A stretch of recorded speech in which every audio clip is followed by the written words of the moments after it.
3 types de femmes que vous rencontrerez à la salle de sport. Avant de voir pourquoi on rencontre ces types de femmes à la salle, il faut que l'on vous explique pourquoi c'est essentiel d'équilibrer l'haltérophilie et le cardio. Quand on est une femme, ce n'est pas facile d'abandonner un peu le tapis de course pour aller découvrir la salle de muscu.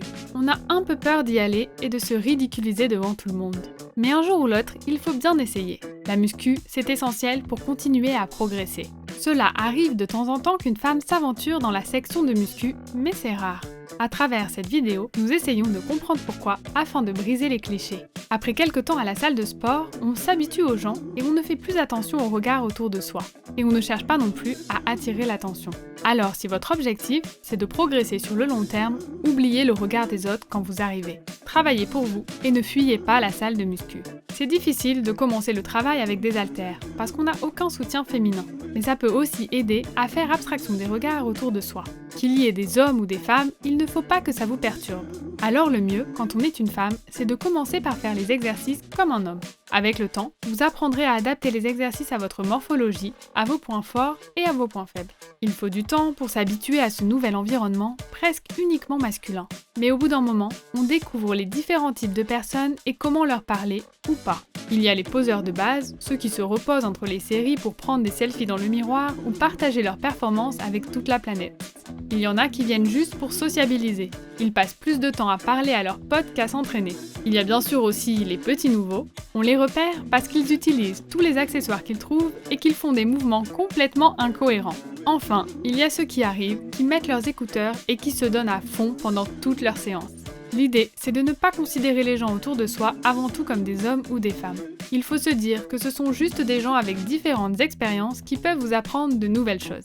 Donc une fois passé le cap du regard des autres, le problème qui reste, c'est le manque d'expérience. Beaucoup de femmes évitent aussi la salle parce qu'elles ont peur de se ridiculiser, de mal faire, parce qu'elles ne sont pas habituées à ça. Commencer l'haltérophilie, d'un côté, c'est reprendre le fitness depuis les bases. Rappelez-vous que tout le monde est nouveau à un moment ou à un autre. Vous aussi, vous avez commencé le sport un jour et vous n'étiez pas parfaite. Là, c'est pareil, il n'y a rien de ridicule à essayer quelque chose qui sort de votre zone de confort. En regardant le comportement des femmes à la salle, on se rend compte qu'il y a 3 comportements dominants. Les voilà, alors à vous de voir à quelle catégorie vous voulez appartenir. Les fans de cardio. Elles passent toute la séance sur une machine cardio. Il y a 2 types de fans de cardio. L'une cherche à repousser toutes ses limites, on l'entend respirer dans toute la salle, l'autre ne veut pas s'épuiser. Si elle le voulait, elle pourrait lire un livre en même temps. On se demande presque ce qu'elles font là. Les Instagirls édition salle de sport. Tous les jours, c'est routine cuisses et fessiers pour elles. Elles sont toujours là avec une amie pour les prendre en photo sous tous les angles. Elles passent presque tout leur entraînement sur leur téléphone à scruter leur nombre de j'aime. Après, il faut bien reconnaître qu'elles ont des fesses incroyables. Les femmes qui font beaucoup d'haltérophilie et un peu de cardio. Elles savent pourquoi elles sont là. Les séances sont ciblées.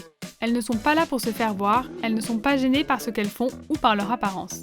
Et elles ne passent pas leur temps à poster des stories. Pourtant, elles pourraient. C'est souvent elles qui ont le meilleur corps. Elles travaillent vraiment, elles posent des questions et elles cherchent à s'améliorer en permanence. Peu importe à quel groupe vous appartenez, si vous faites de la muscu, c'est un super début. Maintenant, on peut approfondir un peu ces catégories. Numéro 1. Les fans de cardio. Plutôt que de le juger, autant voir pourquoi les femmes se limitent souvent au cardio.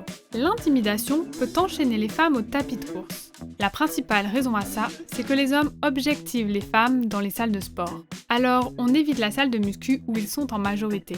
L'objectivation fait que les femmes restent là où il y a moins d'hommes, autrement dit, dans la section cardio.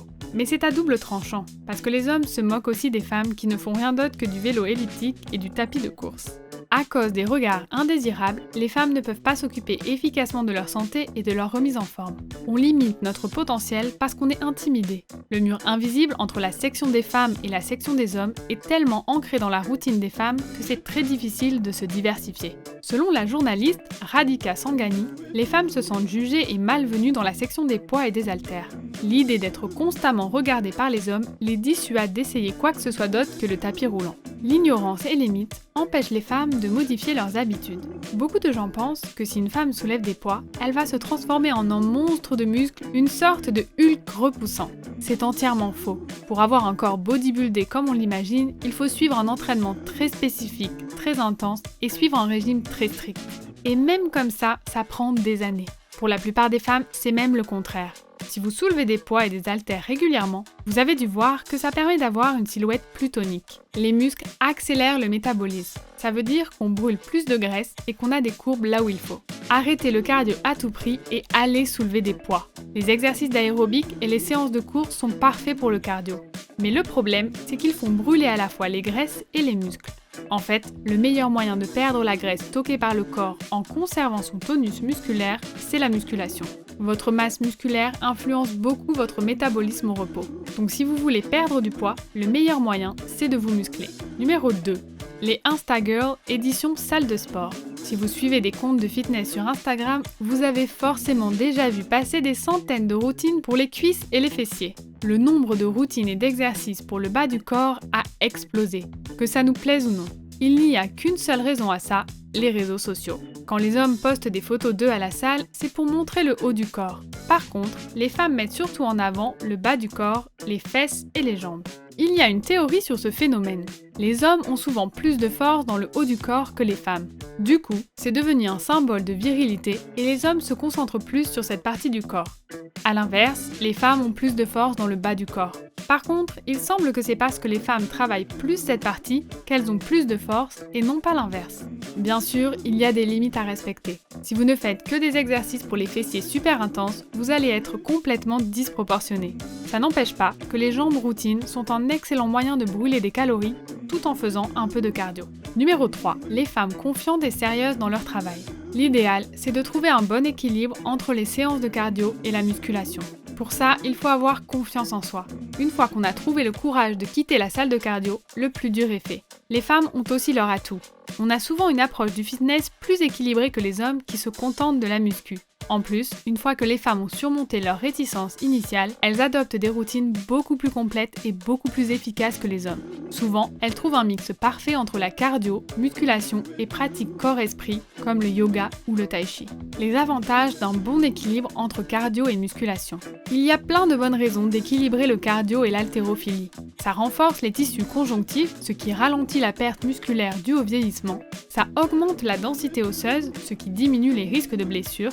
La musculation permet de perdre du poids plus efficacement. Elle augmente le métabolisme, donc on continue de brûler des graisses plusieurs heures après l'entraînement. Ça permet de reconstruire les muscles perdus à cause des régimes. Aujourd'hui, beaucoup de gens tentent de remettre en question la différence de traitement entre les hommes et les femmes dans les salles de sport. Certaines femmes en encouragent d'autres à prendre des poids et à améliorer plus efficacement leur santé. Souvent, ce sont des coachs professionnels. Selon elles, les fans de cardio n'arrivent pas à s'en passer parce qu'elles ne connaissent pas les avantages de la musculation. Beaucoup de femmes veulent donner à leur corps plus de fermeté, mais elles évitent de prendre des haltères parce qu'elles ont peur d'avoir l'air trop musclé ou de prendre de la masse. Mais il faut bien comprendre que pour les femmes, c'est physiquement impossible sans prendre de produits dopants. En vrai, c'est en soulevant des poids et non pas grâce au cardio qu'on peut raffermir son corps. Si vous êtes coincé dans le cercle vicieux du cardio, dites-vous bien que vous n'êtes pas la seule. Pratiquement toutes les femmes, même les meilleurs coachs, sont passées par là. La meilleure chose à faire, c'est de demander vous-même conseil à un coach. Demandez à un professionnel de créer un programme d'entraînement adapté à vos objectifs et à votre morphologie. Ensuite, exécutez ce programme avec lui plusieurs fois, jusqu'à ce que vous vous sentiez suffisamment à l'aise pour le faire tout seul. L'haltérophilie va vous aider beaucoup plus que le cardio. Le cardio a bien évidemment une place dans l'entraînement, mais ce n'est pas la priorité. Il faut toujours mettre l'accent sur le lever de poids. Peu importe la salle où l'on va, et que l'on soit un homme ou une femme, on est toujours un peu timide quand on commence, et c'est normal. Mais il est parfaitement possible de s'entraîner tous les jours sans jamais avoir de problème à la salle ou être dérangé par les hommes. On peut même se faire beaucoup d'amis hommes à la salle si on est dans le même état d'esprit. On a tous le droit d'utiliser les machines de la même façon. Tout le monde paye le même abonnement, alors vous, en tant que femme, ayez les mêmes droits que les hommes. Si vous voulez aller en salle de muscu, allez-y. Bien sûr, il y a des curieux et des gens qui risquent de vous regarder, mais pas plus à la salle qu'ailleurs.